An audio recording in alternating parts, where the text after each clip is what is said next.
खून की गुड़िया। रात 12:30 बजे। बारिश तेज हो रही थी।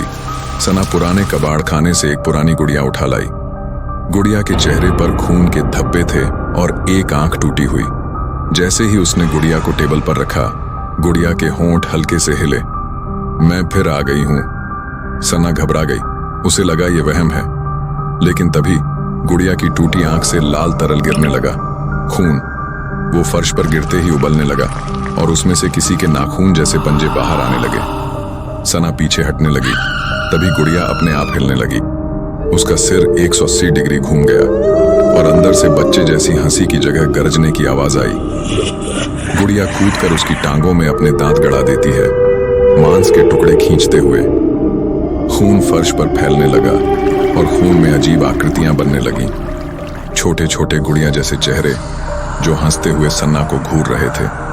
सना ने पास रखा चाकू उठाया और गुड़िया को काटने लगी, लेकिन हर टुकड़े से एक नई गुड़िया बन गई। अब कमरा दर्जनों खून से लथपथ गुड़ियों से भर चुका था। सबकी आंखें चमक रही थीं और सब एक साथ बोलने लगीं, तेरी खाल हमारी होगी। गुड़ियां उसके ऊपर चढ़ने लगीं, नाखून से चेहरा नोचते हुए, बाल खींचते हुए। सना चीखी, लेकिन एक गुड़िया ने उसका मुंह चीरकर कान तक फाड़ दिया।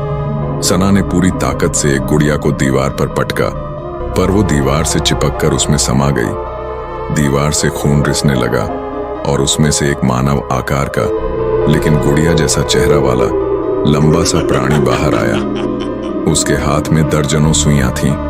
उसने सना के हाथ पैर फाड़कर सुइयों से जोड़ दिए। सना का दर्द चीख में बदल गया, लेकिन वो चीख हवा में नहीं बल्कि गुड़ियों की हंसी में डूब गई।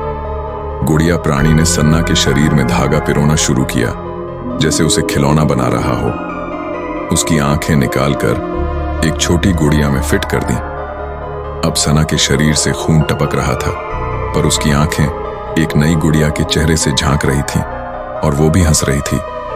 फिर कमरे की सारी रोशनी बुझ गई।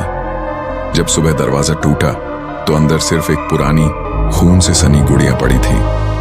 गुड़िया के होंठों पर हल्की सी मुस्कान थी और उसकी आंखों से अभी भी गर्म खून टपक रहा था। यहीं कहानी खत्म।